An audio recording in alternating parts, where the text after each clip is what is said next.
começa agora o programa da Ordem dos Advogados do Brasil. Confira as notícias de hoje. Conselho Federal promove ato público pela revisão da dívida dos estados e municípios com a União. OAB cobra do governo celeridade na nomeação de novo ministro do Supremo. Senado aprova indicados da advocacia para compor o Conselho Nacional do Ministério Público.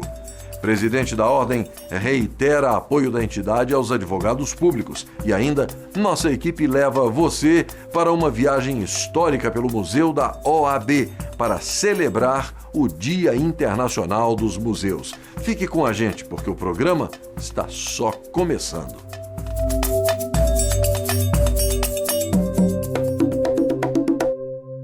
O Conselho Federal da Ordem dos Advogados do Brasil foi palco de um ato público pela revisão da dívida dos estados e municípios com a União. O evento reuniu cerca de 120 entidades da sociedade civil na sede da Ordem em Brasília.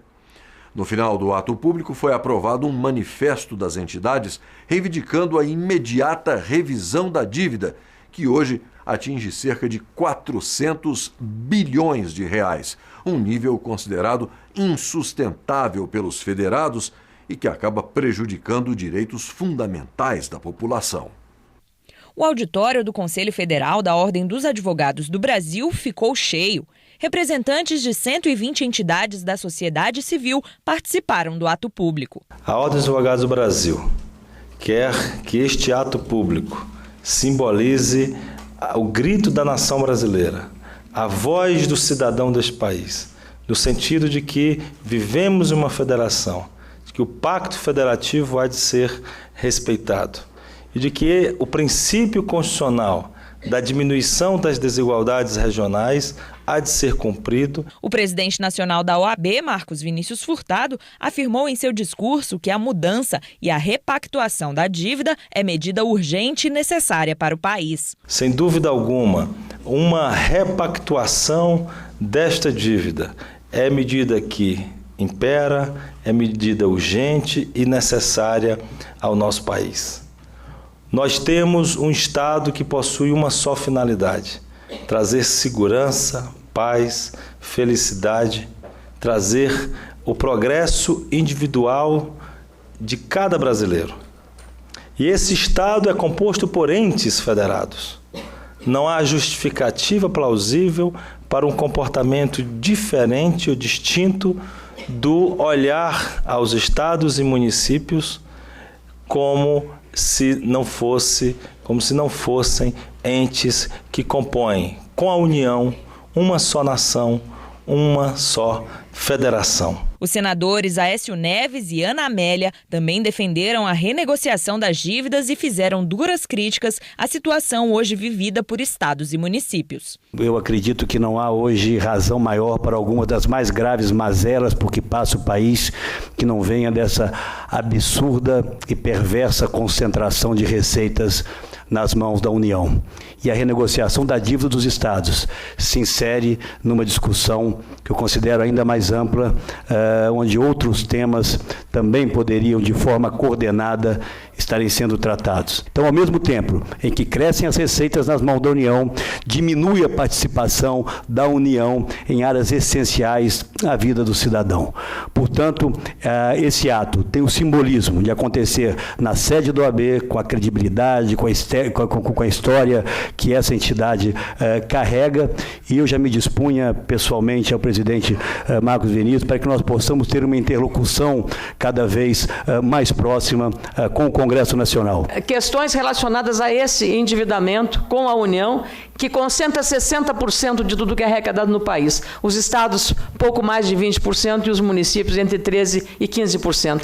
Esta situação não pode continuar do jeito que está, sob pena de termos uma federação absolutamente fragilizada, violentada no seu espírito de convivência fraterna com os demais entes federativos. Os gaúchos querem ajudar a OAB Nacional e o país a rever essa trágica circunstância de termos uma federação tão desequilibrada, com a União concentrando tanto poder financeiro, estados e municípios cada vez mais empobrecidos. Os critérios e normas usados pela União elevaram a dívida de estados e municípios de 121 bilhões em 1999 para 396 bilhões em 2011, um aumento de encargos contratuais de 589%. O índice utilizado, o IGPDI, entre 99 a 2011, significou 589%, para uma inflação de 133%, com uma diferença, portanto,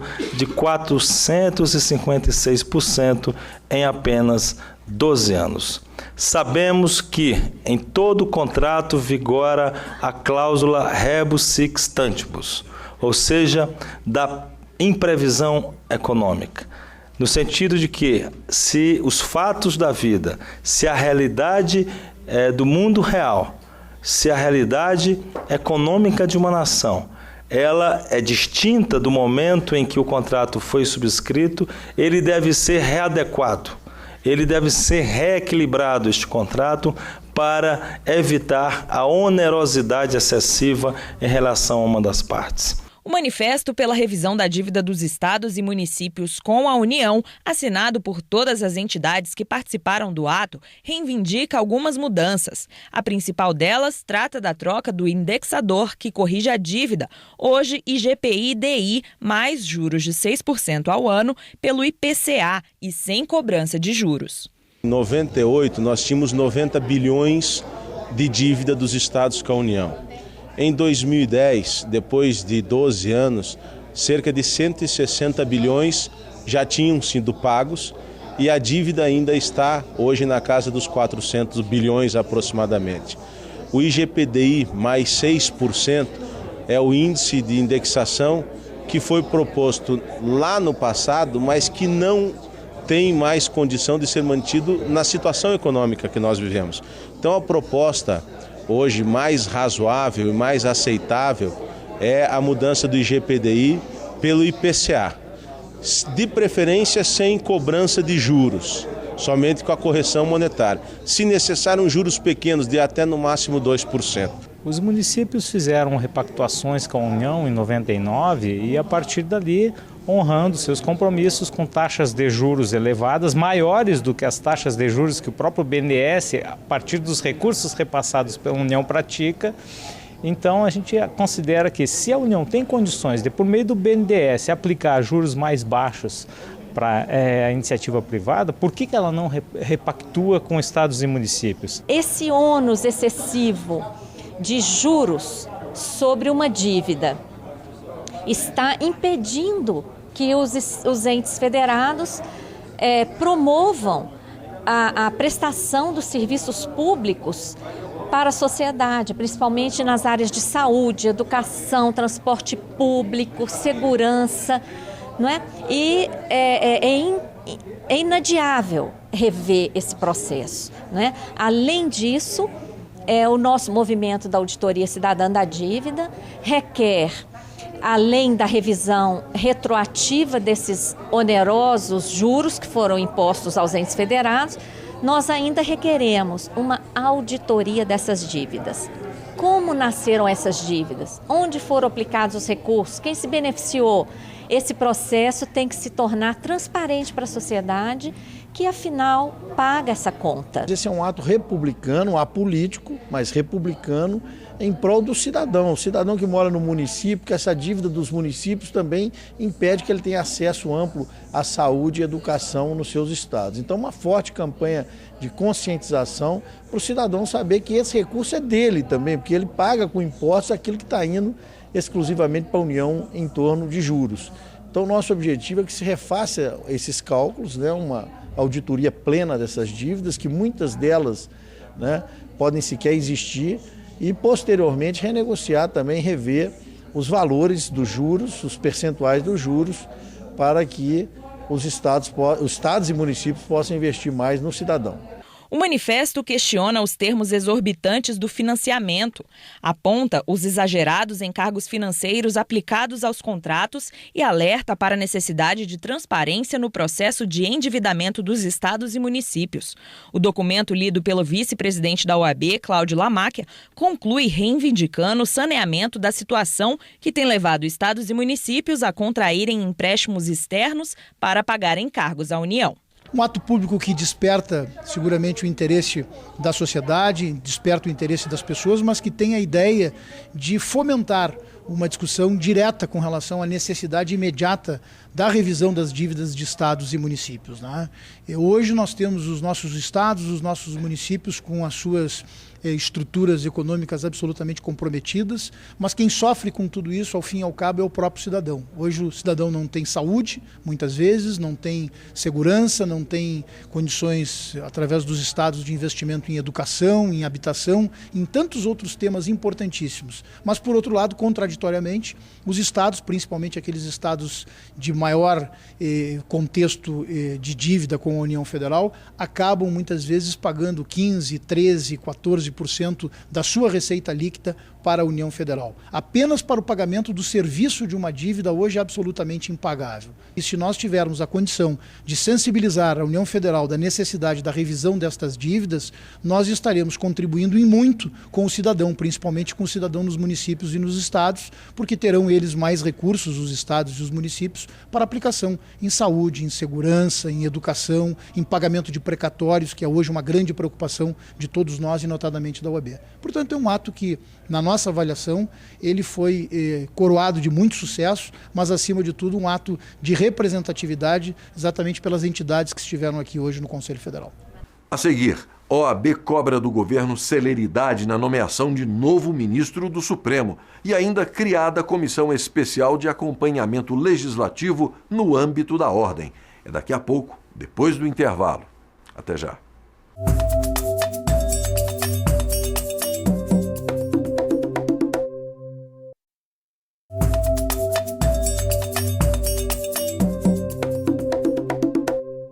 O presidente nacional da Ordem dos Advogados do Brasil, Marcos Vinícius Furtado, solicitou do governo celeridade na nomeação do novo ministro do Supremo Tribunal Federal para preenchimento da vaga aberta desde novembro do ano passado com a aposentadoria do ministro Carlos Aires Brito. O Supremo Tribunal Federal é formado por um total de 11 ministros, mas desde novembro do ano passado, a mais alta instância da Justiça brasileira está desfalcada. É que a vaga deixada pelo ministro Aires Brito, que se aposentou, ainda não foi ocupada. Em audiência com a chefe da Casa Civil, ministra Gleisi Hoffmann, aqui no Palácio do Planalto, o presidente nacional da OAB, Marcos Vinícius Furtado, solicitou da Presidência da República a celeridade na nomeação do novo ministro do STF. Já se passaram 6 meses e o lugar de Aires Brito ainda não foi ocupado. Para a OAB, é preciso priorizar a nomeação devido à necessidade de prestação jurisdicional. A nomeação dos ministros do Supremo Tribunal Federal deve ser uma prioridade da Presidência da República, porque temos uma Corte Constitucional responsável pela definição de grandes e importantes questões. Ela está desfalcada em 10% de seus membros, porque um membro de 11 que compõe a Corte e, portanto, dá uma falta e uma ausência significativa. Já temos um período muito distante desde a aposentadoria do ministro Aires Brito e solicitamos à ministra da Casa Civil que inspire, estimule a presidente da República para que o quanto antes, mas de forma prudente, cautelosa, faça uma boa escolha em nome da sociedade brasileira do próximo ministro do Supremo Tribunal Federal. A última vez em que o Supremo ficou com uma vaga em aberto, em menos de 3 meses ela foi ocupada. Na época, o ministro Teori Zavascki assumiu o lugar deixado por César Peluso, que se aposentou compulsoriamente após completar 70 anos. Foi criada no âmbito do Conselho Federal da OAB a Comissão Especial de Acompanhamento Legislativo. Ela vai trabalhar em conjunto com a Comissão Nacional de Legislação da Ordem. A Comissão Especial de Acompanhamento Legislativo vai analisar e acompanhar os principais projetos de interesse da advocacia e da cidadania que tramitam no Congresso Nacional. Para presidir a comissão, o presidente nacional da Ordem dos Advogados do Brasil, Marcos Vinícius Furtado, nomeou o advogado pernambucano Eduardo Pugliese. A pauta legislativa do Congresso é enorme, né? E é evidentemente que não só há no Congresso proposições legislativas de interesse da advocacia. Há proposições legislativas de todo tipo, né? E em diversas modalidades. Proposta de emenda à Constituição, proposta de lei delegada, proposta de lei complementar, proposta de lei ordinária.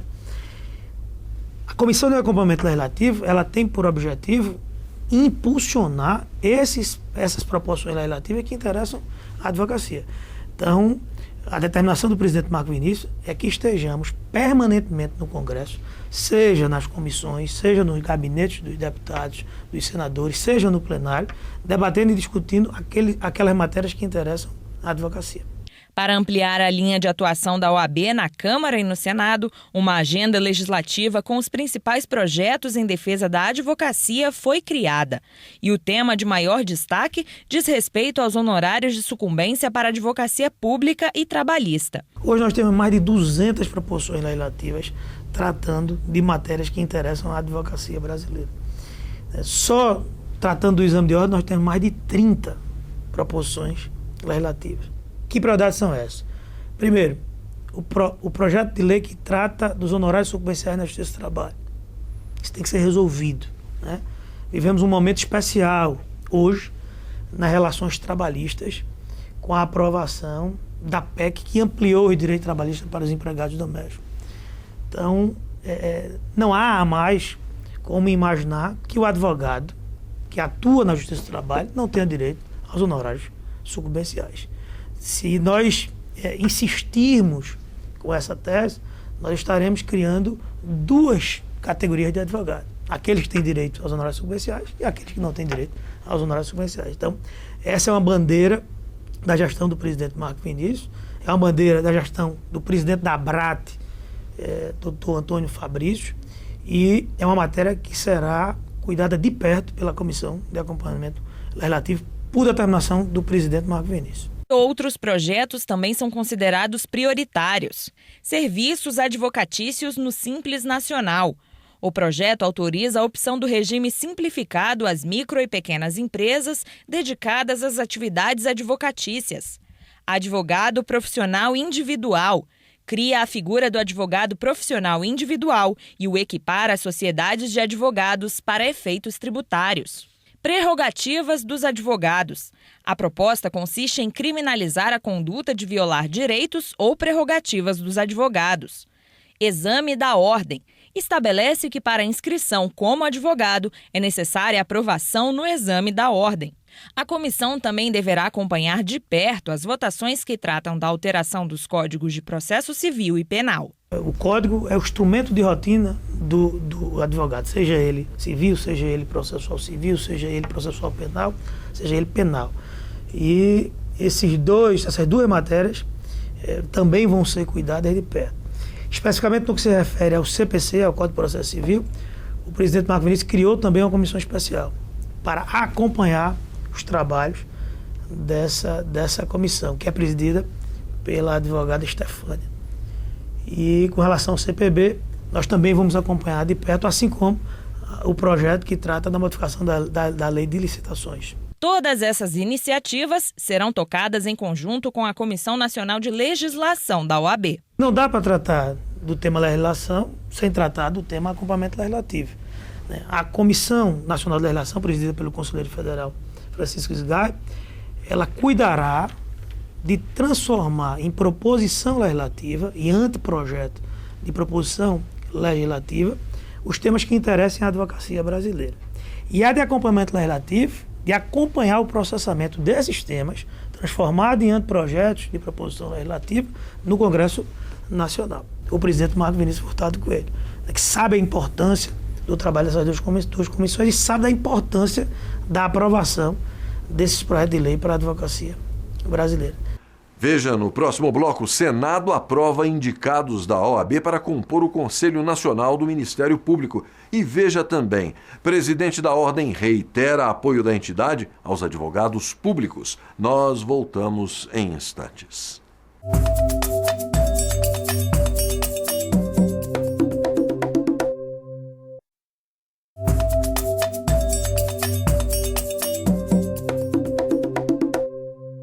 Os nomes dos advogados indicados pela OAB para compor o Conselho Nacional do Ministério Público nas vagas destinadas à advocacia foram aprovadas pelo Senado Federal. Os 2 advogados indicados pelo Conselho Federal da OAB ao Conselho Nacional do Ministério Público foram aprovados pelo plenário da Comissão de Constituição e Justiça do Senado Federal. Esdras Dantas de Souza e Walter de Agra Júnior foram escolhidos por 81 conselheiros federais da Ordem. Foi uma honra muito grande, né? Seria um coroamento da minha atividade como advogado, representar os advogados brasileiros naquele colegiado. É uma honra, até porque o Conselho Federal escolhe advogados que são tidos assim com uma certa experiência e com uma certa também visão do exercício da advocacia. Então, eu fiquei muito feliz e honrado com essa minha indicação pela OAB Nacional para compor o Conselho Nacional do Ministério Público. A minha indicação para o CNMP foi, antes de tudo, um reconhecimento à necessidade dos advogados da Paraíba ocuparem, representado por mim, neste caso, ocuparem um lugar a mais no cenário jurídico nacional. Os advogados ainda serão nomeados aos cargos pela presidente da República, Dilma Rousseff, para o mandato de 2 anos no CNMP, mas já tem uma linha de atuação definida na defesa da advocacia. Olha, eu pretendo, no Conselho Nacional do Ministério Público, certamente tentar incutir na cabeça dos membros do Ministério Público a importância do exercício da advocacia e, sobretudo, das prerrogativas do advogado. Eu acho que a maior bandeira que nós, advogados, devemos levantar atualmente é a defesa do Estado democrático de direito. É fazer com que as autoridades deste país cumpram as leis, né? E o Ministério Público, como fiscal da lei, tem esse papel também. Um dos objetivos, uma das missões do Ministério Público é justamente defender o regime democrático, o ordenamento jurídico, pugnar pela boa aplicação da lei e pela rápida administração da justiça. Eu sou o representante da OAB no CNMP, então eu tenho que tomar em conta, sobretudo, as bandeiras, as vertentes e a pretensão da advocacia brasileira. Essa é a primeira bandeira, a bandeira mestra. Uma das questões desde já defendidas pelos representantes da OAB no Conselho Nacional do Ministério Público é a presença dos promotores nas comarcas. Nós estamos levantando a bandeira do promotor na comarca, ou seja, eu acho que o promotor deve morar na comarca, não pode ficar a comarca sem promotores. Porque não adianta levar o juiz para a comarca se o promotor também não o tiver. Porque nas comarcas de interior, sobretudo na justiça comum, não adianta. Por quê? Porque mais de 90% das ações são de participação obrigatória do Ministério Público. Então não adianta ter o juiz. E um quê a mais? Os representantes do Ministério Público também desenvolvem, por dever constitucional, um grande trabalho através das curadorias, que é um trabalho que o promotor desenvolve juntamente com a sociedade, que é o braço cidadão do Ministério Público, independentemente da presença de juiz em comarca. Outros temas em discussão no CNMP também são de interesse da advocacia, como a emenda que tenta impedir a atuação do Ministério Público nas investigações criminais. Se a pretensão dessa emenda constitucional era ceifar isso, até nisso, essa emenda, ela peca na competência.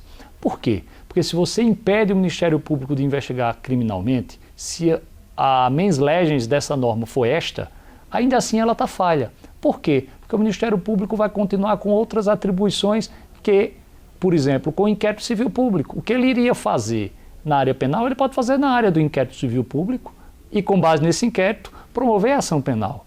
Então, se o sentimento é esse, eu acho que esse sentimento, até nisso, peca pelo fator de competência. E o ideal, efetivamente, é que se continue e que se marche junto a Polícia Judiciária, né, e o Ministério Público. E é isso que a gente tem tido e é isso que tem começado a dar grandes resultados para a sociedade brasileira. Os indicados da advocacia já estão preparados para assumir os cargos no mês de agosto e continuar defendendo as bandeiras levantadas pela Ordem dos Advogados do Brasil. Eu me sinto preparado, não só preparado, mas também me sinto legitimado para poder defender a nossa entidade, os interesses da nossa entidade, dentro e fora da OAB. E lá no Conselho Nacional do Ministério Público, eu estou ciente da minha missão, né, e tenho certeza que tudo farei para que faça um bom trabalho lá. Eu fui promotor de justiça, concursado, nomeado, exerci a função e deixei o Ministério Público de lado porque minha vocação, efetivamente, era para a advocacia. É com essa experiência de ter sido representante do Ministério Público, de ter e ser advogado efetivamente militante e tratar com o Ministério Público, que é essa visão, é com essa visão do advogado que eu quero levar o meu conhecimento, a minha experiência para o CNMP. O presidente nacional da Ordem dos Advogados do Brasil reiterou o apoio da entidade às causas da advocacia pública. O compromisso foi firmado em reunião com dirigentes de instituições que representam os advogados públicos. Marcos Vinícius Furtado Coelho reafirmou o compromisso da OAB com as bandeiras da advocacia pública. A visita das entidades do segmento serviu para reforçar a parceria e a aliança com a Ordem em torno da luta pelas prerrogativas dos profissionais. A ANAP veio reforçar a aliança e o reconhecimento que ela tem da amplitude da representatividade da OAB no que diz respeito a toda a advocacia, seja ela pública ou privada. E nisso nos levou a trazer alguns pleitos de parceria na representação e na defesa judicial de algumas das nossas prerrogativas, ingressos em ADIs, contra a usurpação de função dos procuradores em alguns estados. Duas questões também levantadas durante o encontro e que já estão inseridas nas lutas da OAB foram em relação aos honorários de sucumbência e à independência técnica da advocacia pública. Na verdade, os honorários decorrem naturalmente da nossa condição de advogado. Já há um reconhecimento público da OAB no que diz respeito ao direito que os advogados públicos possuem da percepção dessa verba, que tem uma característica privada, não integra a remuneração.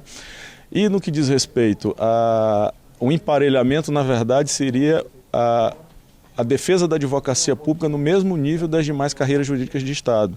Hoje nós temos todo o sistema, praticamente, à exceção da advocacia pública, com autonomia administrativa, financeira e orçamentária. Seja o Poder Judiciário, o Ministério Público, hoje a Defensoria Pública, gozam dessa condição de poder planejar seu futuro e de acordo com a característica de permanência, de perpetuidade desses serviços jurídicos que prestam. Não há sentido nenhum em se conceber a advocacia pública como uma instituição menor em face dessas outras carreiras jurídicas. Também participaram da audiência os presidentes da Associação dos Procuradores do Estado do Rio Grande do Sul, Telmo Lemos Filho, e da Associação dos Procuradores do Distrito Federal, Helder de Araújo Barros. E depois do intervalo, nossa equipe leva você para uma viagem histórica pelo Museu da OAB para celebrar o Dia Internacional dos Museus. Você não pode perder. Nós voltamos já.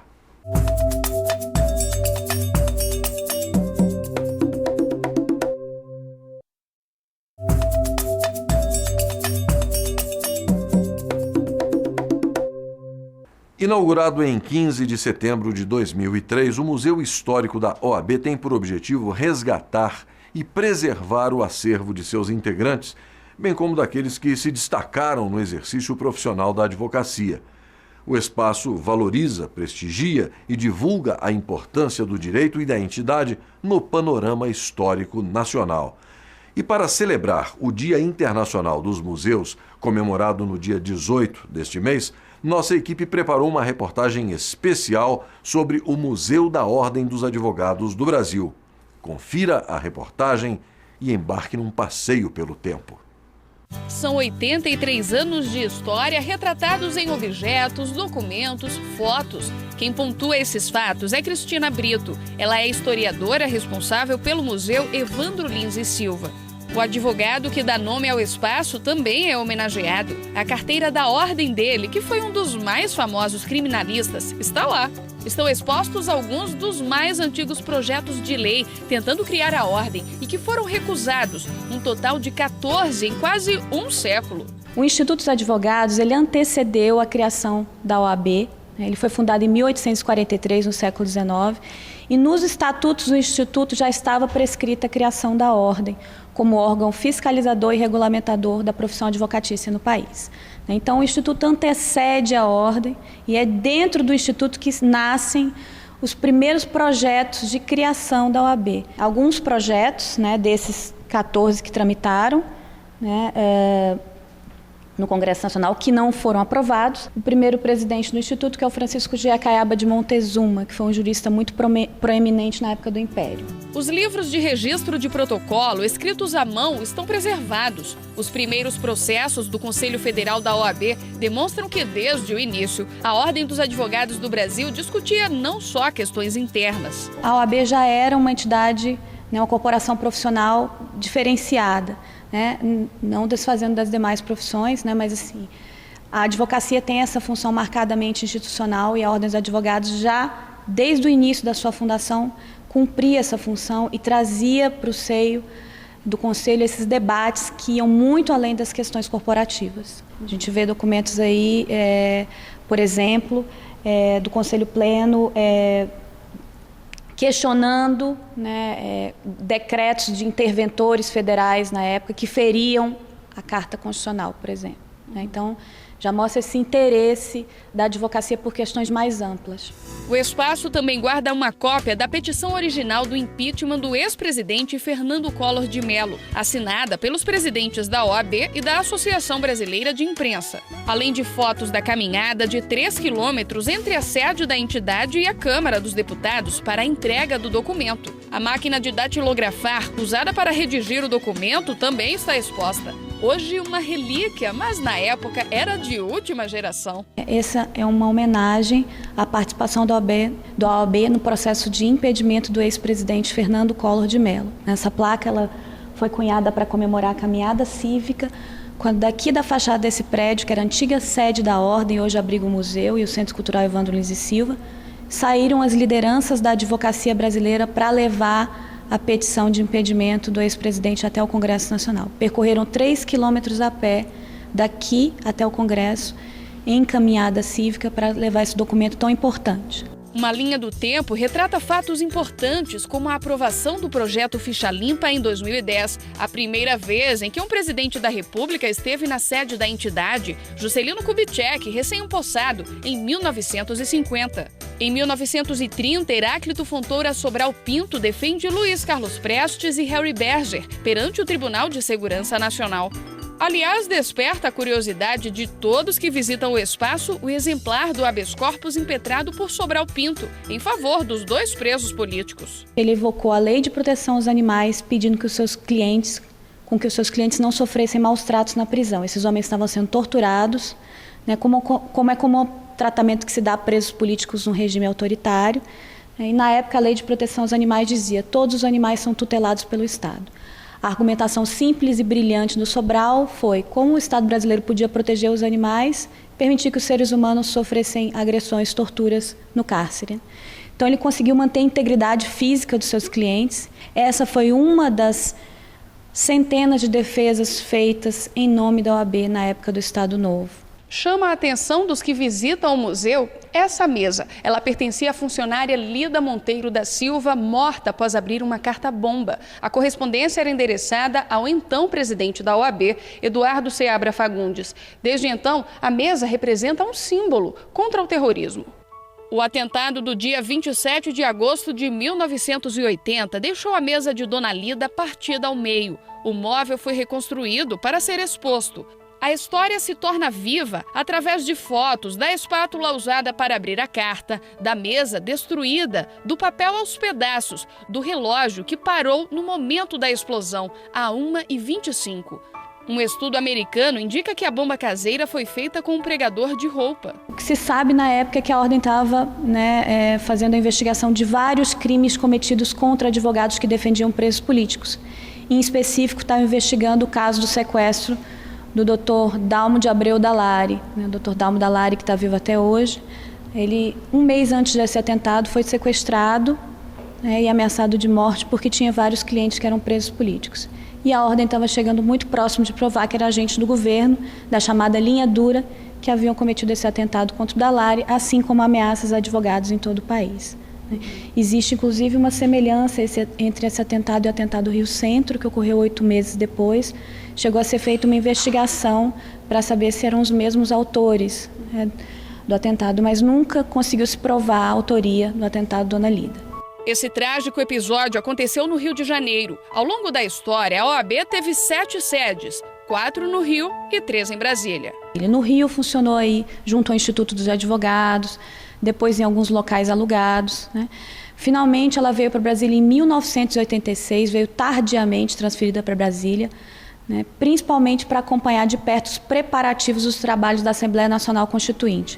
Por 10 anos, a entidade ocupou parte deste edifício, erguido na gestão de Ofir Figueiras Cavalcante.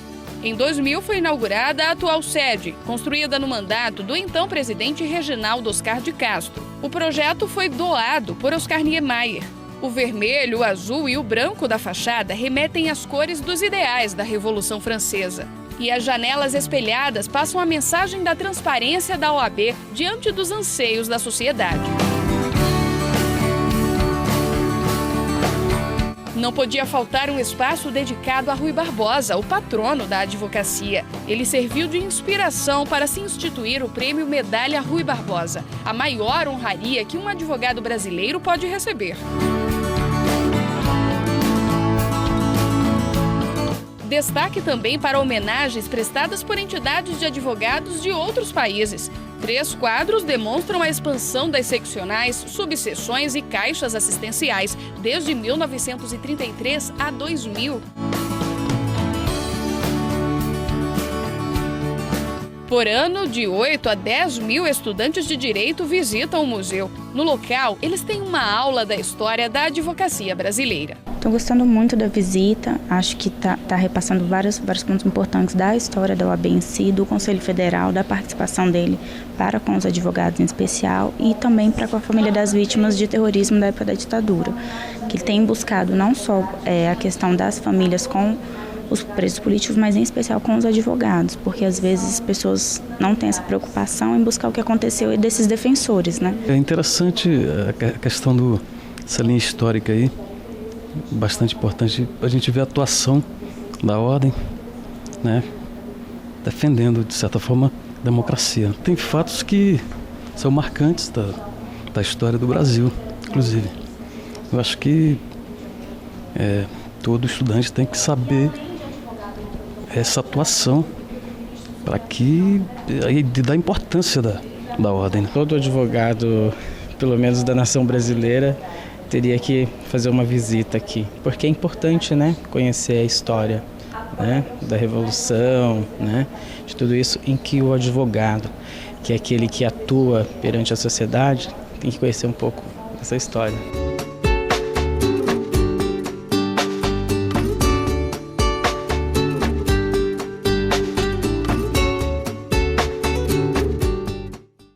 E hoje nós ficamos por aqui. Na semana que vem estaremos de volta com mais notícias de interesse da advocacia e da sociedade brasileira. Até lá e um abraço a todos.